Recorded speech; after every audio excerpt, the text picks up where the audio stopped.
I got interested in watching Jimmy Carter's memorial service. I don't know if any of you had a chance to watch. If it shows again on any station, I would urge you to listen to it. My heart sang in listening to the clarity of the gospel, just the witness of a man who, in every way, well, Andrew Young, who, when I was a kid, was the ambassador to the United Nations from the United States, and also very much involved in the whole segregation, along with Martin Luther King and all of that equality, and his words were, Jimmy Carter was the epitome of what makes America great. And he says that as a pastor. His grandson, who is now the CEO of the Carter Foundation, said he was the same man at home as he was in the White House, which I can't even imagine. But Carter, throughout his presidency, planned his schedule so that he would never miss teaching at his church in Plains, Georgia. That's an amazing statement in itself. And when he did, the lines into the church were around the block throughout the town. One of the interesting things was that Gerald Ford and Jimmy Carter, who were opponents in the election in whatever that was, in the 70s, became great friends afterwards. And they both decided that they wanted to do the eulogy at each other's memorial service. So it was kind of a joke as to who was going to die first, because only one of them was going to be able to do that. And obviously with Carter living to be 100 years old. So Gerald Ford's son, or grandson, read Gerald Ford's eulogy. And it was all about faith. It was all about the reality of who this man truly was. It was just heartwarming. I've never felt something like that just watching before. And it was interesting because, for those of you who were alive then, some of you weren't, Carter's presidency had numerous issues. He was, at the time, was not considered to be a great president. And most of what his history now reflects is the impact of this time after he was president. Because during his presidency there was very high inflation, there were gas shortages, there were miles of cars just lined up just to get gas, which you haven't experienced. Middle East tensions, there were hostages taken out of our embassy that were in prison throughout the latter part of his presidency. He tried to free, in fact, they freed him the last day that he left office. They finally let go of him. But here's, the Signal actually quoted Jimmy Carter in saying this: "I have one life and one chance to make it count for something. My faith demands that I do whatever I can, wherever I can, wherever I am, whenever I can, for as long as I can, with whatever I have, to try and make a difference."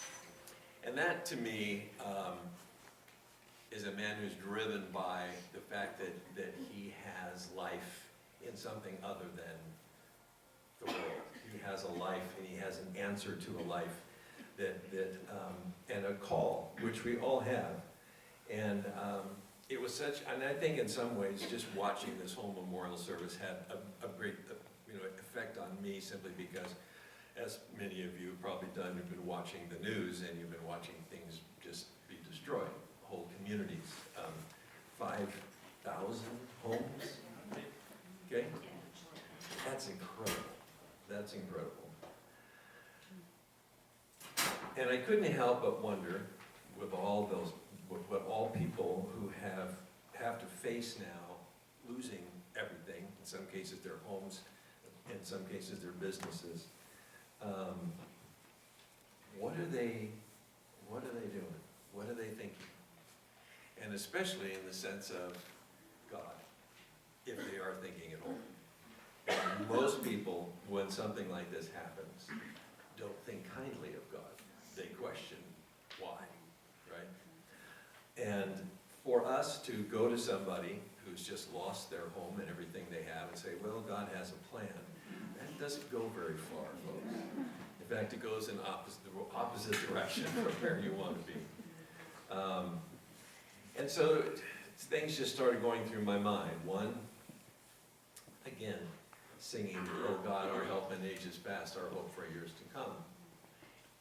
If we don't have God, it's very hard to find hope in a situation like this. I don't know how people even try and do it. When I think of even, one verse came to mind, especially because a lot of these hillsides are just ablaze. It's the beginning of Psalm 121 that you know. I lift up my eyes to the hills. From where does my help come from? My help comes from the Lord who made heaven and earth. Yeah, all we can do is recognize that there are times and places and seasons, and I was talking to the elders about this last Monday night, much like is described in Ecclesiastes 3, which says for everything there is a season, time for every purpose, or every matter, and then it goes through a whole litany of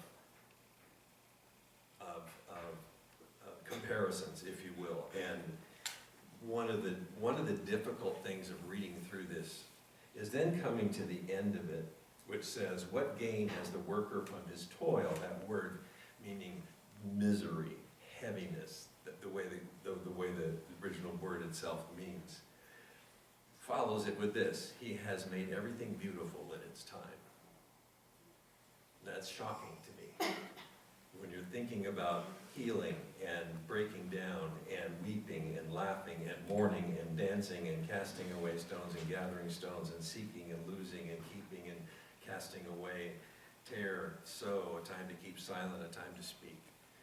All of those extremes, back and forth and back and forth. You just read through that list and you can get kind of anxious about the whole thing.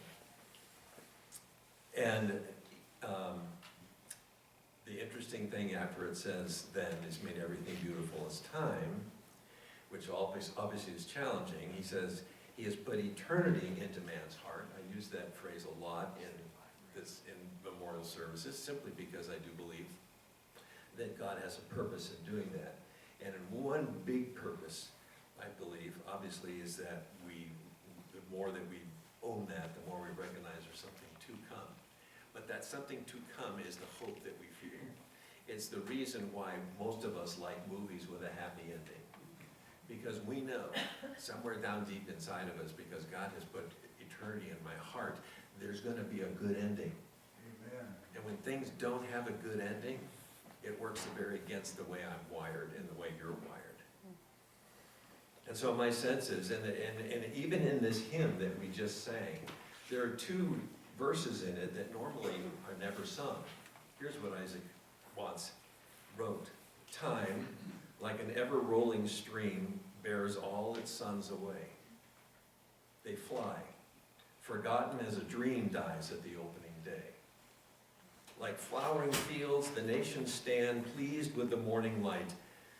The flowers beneath the mower's hand lie, would linger till night.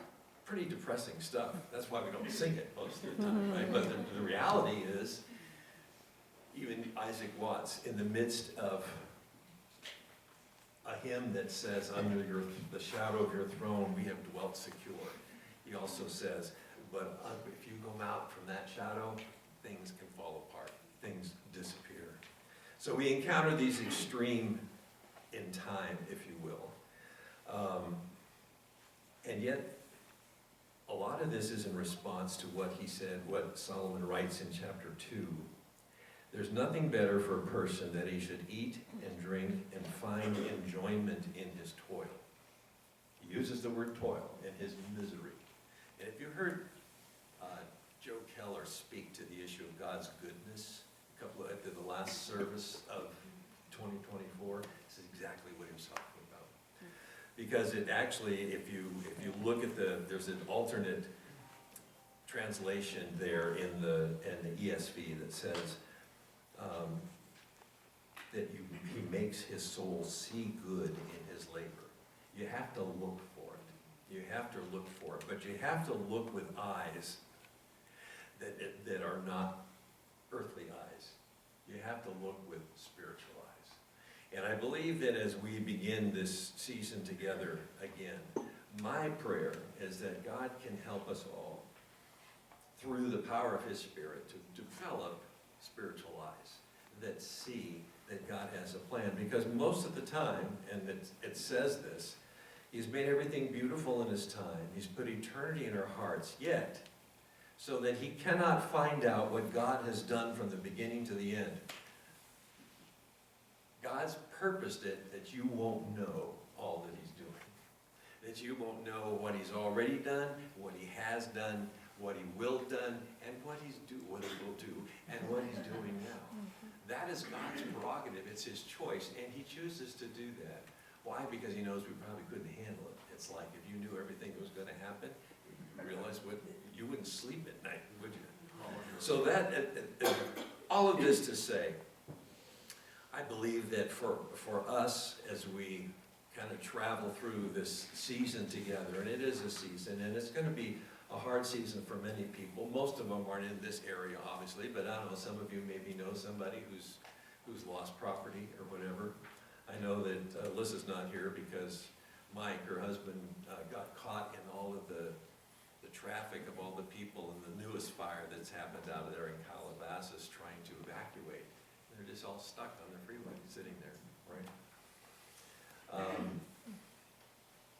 Let me just say this. I think that most people who are facing the kind of things that people who have lost their homes are facing are not necessarily going to benefit from you trying to explain why something has happened, why God did something, because God purposely doesn't tell us most of the time.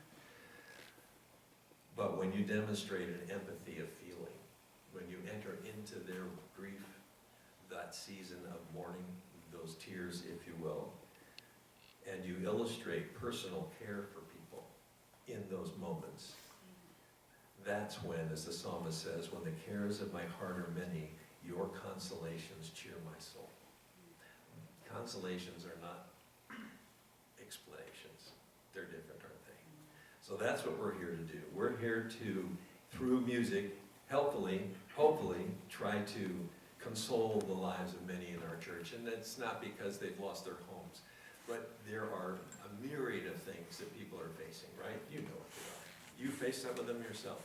So that's what we're going to start with, and that's why we're going to start with My Jesus, because I believe My Jesus is that kind of song.